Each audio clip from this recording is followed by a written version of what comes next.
अस्सलाम वालेकुम गाइस, आज मैं आपको शाही दाल बहुत ही लजीज मज़ेदार बनाने की रेसिपी बताऊंगा। सबसे पहले मैंने ग्रेवी बनानी है। उसके लिए प्याज, टमाटर, अदरक, लहसुन, हरी मिर्चों को पानी में बॉईल कर लिया है।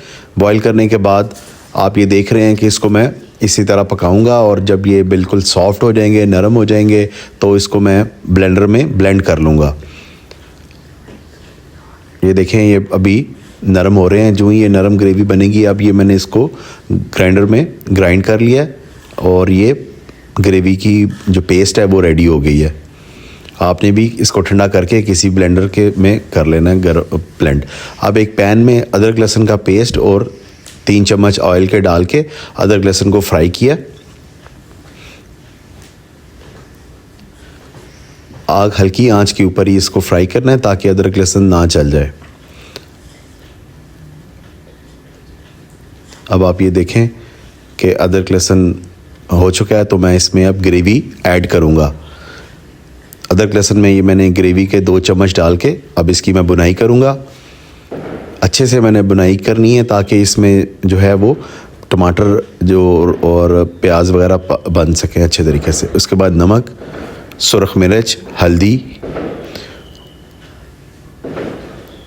साबुत सुरख मिर्च और मेथी, ये इसमें मैं शामिल करके इसको अच्छे से पकाऊंगा कि जब तक इसमें जो है वो तेल ऊपर नहीं आ जाता। आप ये देखें, ये फ्राई हो गया।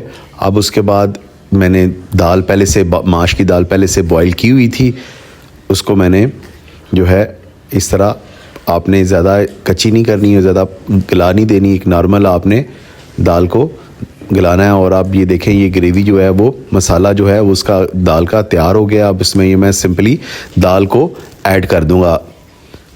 ऐड करके इसकी मैं कुछ देर 2 से 3 मिनट इसकी बुनाई करूंगा।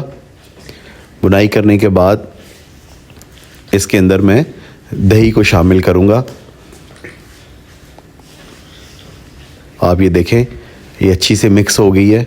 अब इसमें मैंने 1 चम्मच बड़ा दही शामिल किया और इसके बाद मैं इसमें जो है वो फाइनल मसाला लगाऊंगा। इसके लिए गरम मसाला पाउडर, गरम ब्लैक पेपर, ज़ीरा और धनिया पाउडर मैंने इसमें शामिल कर दिया है, तकरीबन हाफ चम्मच। और इसको पकाने के बाद ये तैयार है। अब इसको छोटे बाउल में, हांडी में मैं सर्व कर रहा हूँ। गार्निश के लिए अदरक और हरी मिर्च, धनिया और ऊपर क्रीम लगा के इसको प्रेजेंट कर दिया है। इसमें आप इसको नान रोटी के साथ ले सकते हैं।